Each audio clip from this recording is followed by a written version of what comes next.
Yang pertama yaitu tentang metode kontribusi psikologi pendidikan.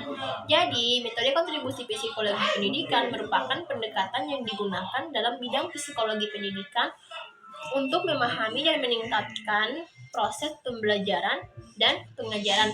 Ada beberapa metode kontribusi psikologi pendidikan yang umum digunakan, yaitu yang pertama ada psikologi kognitif, psikologi perkembangan, psikologi sosial, psikologi inklusif, dan psikologi pembelajaran.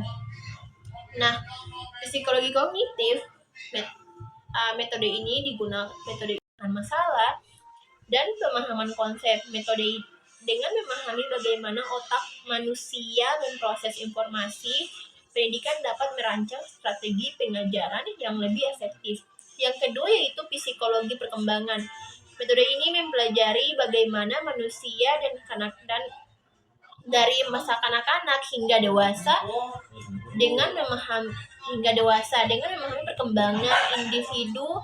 Pendidikan dapat menyesuaikan metode pengajaran sesuai dengan tingkat perkembangan siswa. Yang ketiga yaitu metode sosial.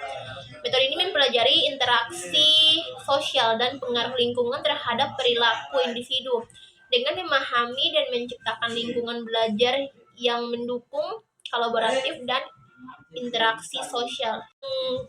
Yang keempat yaitu psikologi pendidikan inklusif. Metode ini berfokus pada inklusi siswa dengan kebutuhan khusus. Kan ada siswa dengan kebutuhan khusus di sekolah dalam lingkungan pendidikan reguler. Dengan memahami kebutuhan dan potensi siswa, pendidikan dapat menciptakan pengalaman belajar yang inklusif dan mendukung bagi semua siswa. Yang terakhir itu psikologi pembelajaran. Metode ini mempelajari proses pembentukan perilaku dan pengalaman belajar.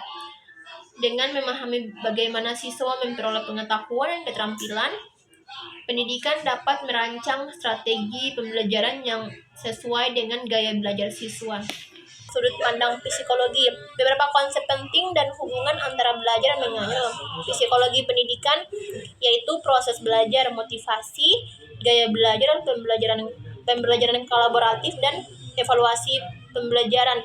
Nah, yang pertama yaitu motivasi. Seorang tenaga pendidik memberikan motivasi kepada siswa agar siswa lebih giat lagi untuk belajar, seperti apresiasi kepada siswa, terus reward gitu ya.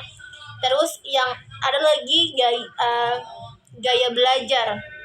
Setiap individu pasti memiliki gaya belajar yang berbeda-beda. Ada teori pembelajaran. Teori pembelajaran adalah konsep yang digunakan untuk menjelaskan bagaimana individu memperoleh pengetahuan, keterampilan, dan sikap melalui proses belajar. Ada beberapa teori pembelajaran yang digunakan. Yang pertama yaitu teori behaviorisme. Teori behaviorisme berfokus pada perubahan perilaku yang dapat diamati sebagai hasil dari proses pembelajaran, menekankan pada pentingnya stimulus dan respon dan penguatan dalam membentuk perilaku. Contohnya menggunakan sistem pujian dan hadiah untuk memperkuat perilaku yang diinginkan. Ini adalah teori kognitif. Teori ini fokus pada mental internal yang terlibat dalam pembelajaran seperti persepsi, memori, terus berpikir, dan pemecahan masalah, menekankan pentingnya pemahaman, pengorganisasian, dan pengaplikasian pengetahuan. Contohnya menggunakan teknik pengulangan dan pengaitan informasi baru dengan pengetahuan yang sudah ada. Selanjutnya yaitu teori konstruktivisme, fokus pada konstruksi aktif pengetahuan oleh peserta didik berdasarkan pengalaman dan pengetahuan sebelumnya, menekankan pentingnya keterlibatan peserta didik secara aktif dalam proses pembelajaran. Contohnya memberikan kesempatan bagi peserta didik untuk mengeksplorasi, menemukan, dan membangun sendiri pemahaman mereka. Teori humanistik. Teori ini menekankan pada aspek psikologi individu seperti kebutuhan untuk aktualisasi diri dan pengembangan potensi penuh. Teori ini menyoroti pentingnya motivasi, keinginan untuk belajar, dan kebebasan dalam belajar. Yang selanjutnya yaitu teori sosial kognitif. Fokus pada pembelajaran yang terjadi dalam konteks sosial, di mana pemodelan dan interaksi sosial memainkan peran penting, menekankan pentingnya observasi, imitasi, dan pengaturan diri dalam proses pembelajaran. Contohnya, menggunakan pembelajaran berbasis proyek kelompok dan memberikan kesempatan bagi peserta didik untuk saling mengamati dan belajar dari satu sama lainnya. Selanjutnya itu perbedaan gaya belajar. Perbedaan gaya belajar merujuk pada seseorang memahami dan mengasimilasi informasi yang baru. Perbedaan gaya belajar seperti yang sudah tadi dijelaskan, ada beberapa 3 gaya perbedaan gaya belajar, yaitu gaya belajar. Yang pertama itu gaya belajar visual.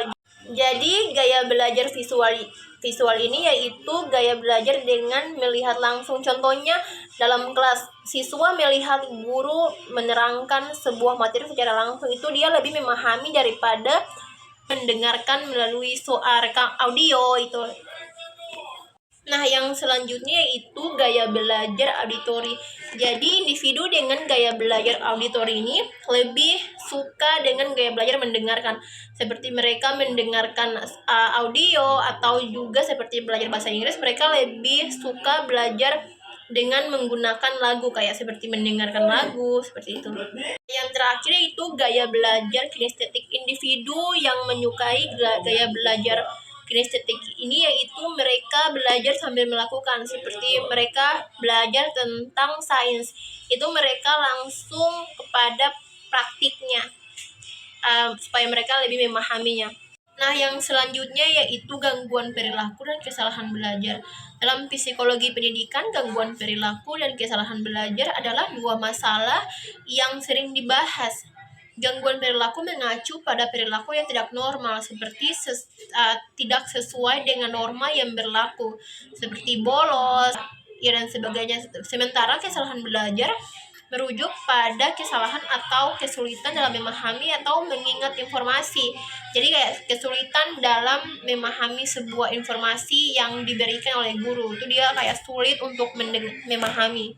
Perspektif transfer belajar. Perspektif transfer belajar merujuk pada konsep atau di mana pengetahuan, keterampilan, atau pemahaman yang diperoleh dari suatu situasi atau konteks yang dapat diterapkan ke situasi atau konteks yang lain, seperti apa yang guru pelajari. Guru mempelajarinya, lalu dia mentransfer ilmunya itu kepada siswanya. Kemudian ada beberapa macam transfer pembelajaran. Yang pertama itu transfer positif, transfer negatif, transfer dekat, dan transfer jauh. Transfer positif. Transfer positif terjadi ketika pengetahuan atau keterampilan yang diperoleh dalam satu konteks dapat diterapkan dengan sukses dalam konteks yang berbeda. Contohnya, jika seseorang belajar keterampilan matematika di sekolah dan dapat mengaplikasikannya dalam menyelesaikan masalah matematika di kehidupan sehari-hari, maka transfer positif terjadi. Transfer negatif. Transfer negatif terjadi ketika pengetahuan atau keterampilan yang dipindahkan dari satu konteks menghambat kemampuan individu untuk belajar atau berprestasi dalam konteks baru. Contohnya, jika seseorang belajar teknik yang salah dalam penyelesaian suatu masalah dan kemudian menerapkannya tanpa menyadari kesalahan, maka transfer positif terjadi. Nah, yang selanjutnya yaitu transfer dekat. Transfer dekat terjadi ketika pembelajaran dapat diterapkan pada tugas atau konteks yang sangat mirip dengan situasi belajar awal. Contohnya nih, seorang mahasiswa yang telah mempelajari konsep diferensiasi dalam mata kuliah kalkulus dapat dengan mudah menerapkan untuk menyelesaikan soal-soal diferensiasi dalam konteks yang serupa. Selanjutnya itu transfer jauh. Transfer jauh terjadi ketika pembelajaran dapat diterapkan pada tugas atau konteks yang sangat berbeda dengan situasi belajar awal. Contoh, seseorang yang mempelajari konteks berpikir kritis di lingkungan akademik dapat mengaplikasikan kemampuan tersebut untuk memecahkan masalah di tempat kerja meskipun konteksnya jauh berbeda. Mungkin itu saja penjelasan dari saya. Semoga video ini dapat menambah wawasan teman-teman semua. Akhir kata, wassalamualaikum warahmatullahi wabarakatuh. Dadah.